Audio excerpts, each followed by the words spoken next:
Hello बच्चों, let us read the question. Question says let A, B, C be in AP and A square, B square, C square be in GP.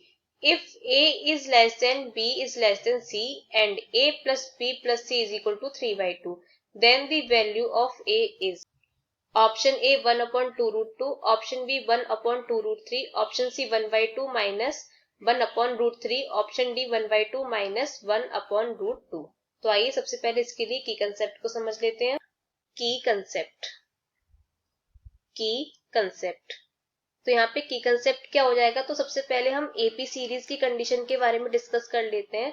AP series में क्या होता है, एक common difference होता है, मतलब दो टर्म्स का अगर हम डिफरेंस निकालें किसी भी दो टर्म्स का तो हर जगह सेम आना चाहिए।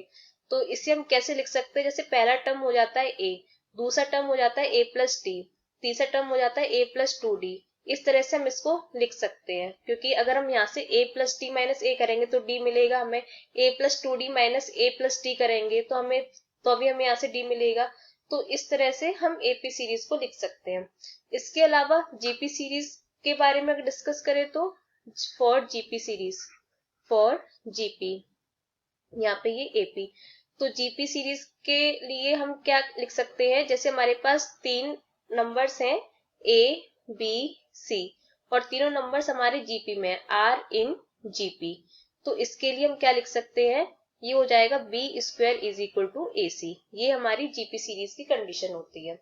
तो अब हमें क्वेश्चन में क्या गिवन है, क्वेश्चन में ए बी सी है वो एपी में है, यानी कि A B C are in AP. तो हम इसके लिए क्या लिख सकते हैं, तो यहाँ पे हम एक काम करते हैं, let a is equal to, हम यहाँ पर कंसिडर कर लेते हैं a is equal to M minus T, b is equal to m and c is equal to m plus T. हम इसको ऐसे लिख सकते हैं, अगर हम यहाँ से m माइनस टी, m और m प्लस टी के किसी भी दो टर्म्स के बीच में डिफरेंस निकाले तो हमें d मिलेगा, m minus m plus T करेंगे तो हमें यहाँ पे प्लस टी मिलेगा, इधर भी m plus T minus m करेंगे तो हमें d मिलेगा।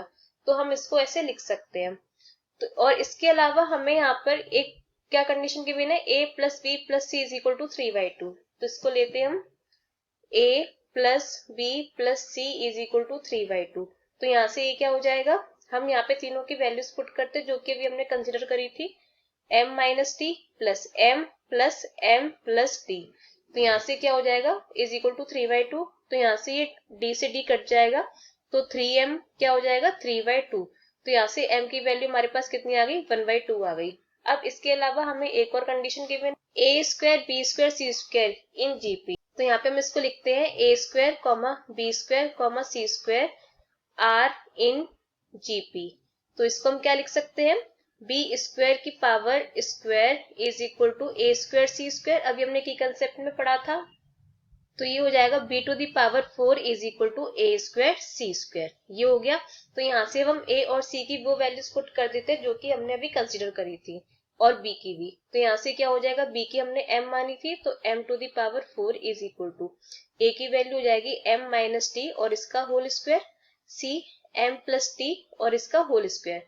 तो यहाँ से m to the power 4 is equal to, यहाँ से हम इसे लिख सकते हैं m square minus T square whole का whole square, m to the power 4 is equal to, ये हो जाएगा m to the power 4 plus d to the power 4 और माइनस 2 m स्क्वायर और ये d स्क्वायर।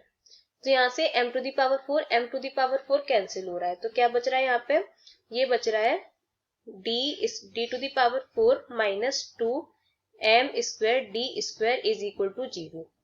तो यहाँ से हम एक काम करते हैं, यहाँ से हम d स्क्वायर को कॉमन ले लेते हैं, तो क्या हो जाएगा d स्क्वायर, तो अंदर बचेगा d square minus 2m square is equal to 0।